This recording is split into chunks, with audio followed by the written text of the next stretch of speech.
다음 강재묵 기자가 준비했죠. 네, 소개해드리겠습니다. 다음 아이템, 청담동 술자리 다 거짓말이었다입니다.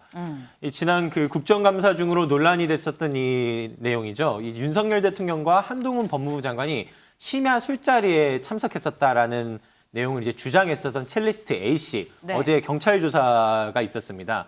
이 경찰 조사에서 이 서초경찰서로 출석해 조사가 있었는데 네. 거짓말이었다라고 진술한 것으로 지금 파악되고 있습니다. 이 경찰이 전 남자치구를 속이려고 거짓말을 했다는 이 진술을 확보한 건데요. 네. 이 또 A씨의 휴대전화를 이제 디지털 포렌식해 A씨가 술자리가 있었다는 날 자정을 넘긴 시각으로 이 해당 술집에 없었다는 사실도 같이 확인했습니다.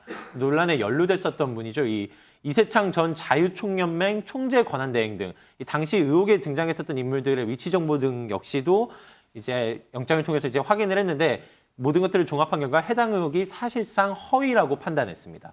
네, 이렇게 첼리스트가 사실 거짓말이다라고 입을 열기 전에 네. 이미 이런 내용 거짓인 것 같다는 보도가 먼저 나왔습니다. 네, 경찰이 위치 추적을 해보니 이 첼리스트 일행은 10시쯤 일찌감치 술집을 떠난 건데요. 네. 해당 의혹에 나온 등장인물들 해당 시각, 해당 장소에 없었다는 겁니다. 네. 이 보도를 접한 이 첼리스트의 전 남자친구이자 네. 이 의혹의 제보자죠. 제보자. 네, 제보자 B씨, 이 소위 청담동 게이트 제보자입니다라는 SNS 계정을 지금 운영하고 있습니다. 네. 여기에 전 여자친구가 거짓말을 한 것 같다며 그것도 자신뿐만 아니라 여기저기에 거짓말을 한 것 같다.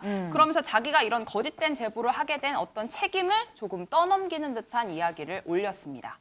지금 보면은 이 최초의 발언자가 거짓말입니다라고 얘기를 하고 이 얘기를 전해들은 이른바 제보자가 너 거짓말이 했구나, 거짓말이었구나, 뻥쟁이다 뭐 이렇게 얘기를 하고 있는 좀 그런 상황입니다. 근데 이게 또 거짓말이라고 하는 얘기를 그대로 믿을 수만은 없는 거 아닌가 싶어요. 강재묵 기자. 네. 이게 진짜 그럼 거짓말이 맞는지도 확인을 해야죠. 이게 앞서 말씀드린 것처럼 이 당사자들의 위치 정보 분석 물론이고요. 이 참고인 조사까지도 당시에 자리했었을 사람들까지도 좀 조사를 이어갔는데요. 네. 이 해당 술집 주인과 밴드 마스터 등을 참고인으로 불러 조사를 진행했습니다. 네. 이 모두 하나같이 윤 대통령이나 한 장관은 본 적이 없다라고 이제 진술했다고 합니다. 이 또 첼리스트와 전 남자친구의 휴대전화 등을 포렌식해서 이제 종합적인 수사 끝에 이 술자리 언급이 거짓이다라는 것을 이제 재차 확인했습니다.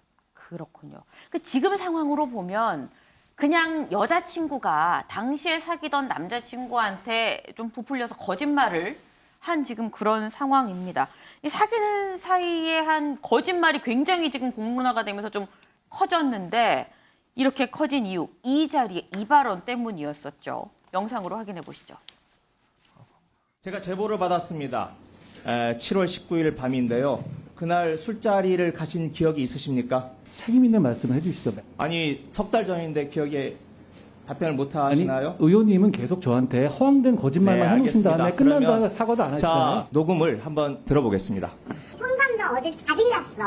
근데 한동훈의 윤석열까지 다 온 거야. 네, 와가지고 술 마시고 노래 부르고 공개하고 윤석열이 있고. 자, 여기에 대해서 그러면 이 정도 가지고 얘기하시는데 제가 저 자리에 있거나 뭐 제가 저 비슷한 자리에 있거나 저 근방 1km 안에 있었으면은 저는 뭐 걸겠습니다.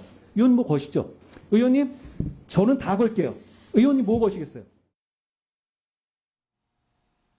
네, 당시 한동훈 법무부 장관 난 다 걸겠다, 뭐 거시겠느냐 굉장히 좀 격앙돼서 반박을 했었던 모습이었는데 지금 지난달 국회 법사위에서 한동훈 법무부 장관 그리고 민주당 김의겸 의원의 대화 내용입니다. 이게 질의가 있으면서 이렇게 지금 사안이 커졌는데 지금 상황을 보면 좀 약간 단순한 거짓말인 것 같은 상황이죠.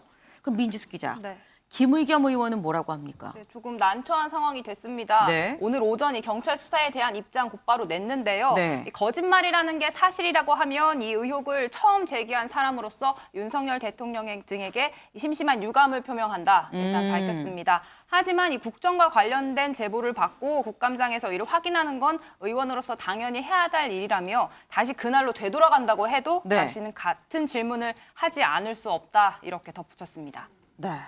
그런데 국민의힘에서는 김의겸 의원에 대한 공세가 굉장히 거세게 나오고 있습니다. 국민의힘의 목소리 직접 들어보시죠. 김의겸 의원은 첼리스트의 전 남자친구로부터 이 거짓 제보를 받아 국감장에서 진실인 양 폭로했습니다. 국감장에서 대국민 거짓말 잔치를 한 셈입니다. 더 이상 공인 지위에 있어서는 안 되는 인물이라고 판단합니다. 김의겸 의원은 대국민 거짓말에 대한 대국민 사과를 하시고 의원직을 사퇴해서 본인의 말과 행동에 책임지는 모습을 보여야 합니다.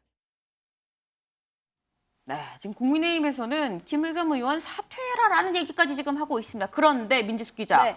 또 한동훈 장관이 여기 또 한마디를 했어요. 네, 조금 전 들어온 속보입니다. 네. 한 장관 국회에 나와서 해당 의혹에 대해서 다시 이야기했는데 네. 이렇게 상황이 밝혀진 가운데 이 파도가 밀려나면 누가 바지 벗고 수용하고 있었는지를 알 수 있다. 이제 파도가 밀려났고 책임을 질 시간이다. 이렇게 김 의원 저격하는 발언을 했습니다. 네, 이도훈 의원님. 네. 한동훈 장관이 한 얘기까지 지금 상황 어떻게 보십니까?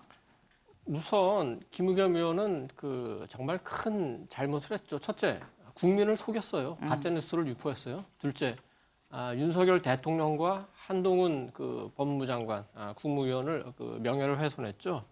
그리고 김현장 변호사들에게도 뭐 굉장히 난처한 상황을 만들었어요. 그리고도 지금 뭐 그동안에 계속 반성 없이 하다가 유감이라고 오늘 얘기했는데 유감은 저럴 때 쓰는 말이 아니죠. 정중하게 죄송하다, 사과해야 된다 이렇게 했는데 그것도 하지 않았죠. 지금 이제 한동훈 장관이 책임을 얘기하기 시작했어요. 헌법 45조가 국회의원의 어떤 면책 특권을 규정을 하고 있습니다. 네. 그렇지만 2007년에 나온 대법원 판례를 보면은 명백하게 허위인 걸 알고 유포하면 그건 처벌할 수가 있어요. 우리 김의겸 대변인은 청와대 대변인을 했습니다. 그러면은 대통령이 새벽 3시에 어디 밖에 강남에 나가가지고 술 먹고 노래한다는 게 전혀 불가능하다는 걸 아마 알고 있었을 거예요. 그걸 모르고 정말 전화 통화를 믿고 이런 문제를 제기했을까요? 그렇지 않을 가능성도 있다고 봅니다. 그 부분에 대해서는 철저하게 수사해서 처벌받아야 되고 또 하나는 지금 김의겸 의원 겸 대변인인데 첫째, 대변인으로서의 자격이 전혀 없죠. 이유 대사가 이재명 대표를 만났는데 그 발언 내용을 완전히 날조해가지고 발표해서 외교 문제까지 만들었습니다. 대변인 자격도 없고 이렇게 한 번도 아니고 2번씩이나 이렇게 있다는 거는 의원 자격도 없다는 걸 뜻합니다. 네, 지금 굉장히 좀 세게 말씀을 주셨는데 김준일 대표님 예. 어떻게 보십니까? 안 좋게 보죠. 네, 굉장히 안 좋게 봅니다. 왜냐하면은 네. 그러니까 최소한의 검증 의무가 있거든요. 그리고 김의겸 의원 같은 경우에는 기자 출신인데 소위 말하는 이제 뭐 최순실, 최서원 씨 국정농단 사건을 주도적으로 밝혀낸 그런 베테랑 네. 기자예요. 굉장히 유명했던 능력이 지금 어디 가고 지금 이렇게 됐는지 굉장히 좀 개인적으로 안타깝고 이 부분에 있어서는 조금 모르겠습니다. 뭐 국회의원직을 사퇴했는지까지는 저는 잘 모르겠습니다만 좀 더 명시적으로 조금 본인의 책임에 대해서 얘기를 해야 될 것 같아요. 그러니까 이게 확증 편향에 사로잡히면은 이렇게 되는 것 같습니다. 그러니까 좀 검증의 의무를 좀 잘 했으면 좋겠습니다. 예. 네, 오늘은 두 분이 의견을 잘 맞추시는 것 같습니다. 이 두 분 똑같이 좀 지적을 해주셨는데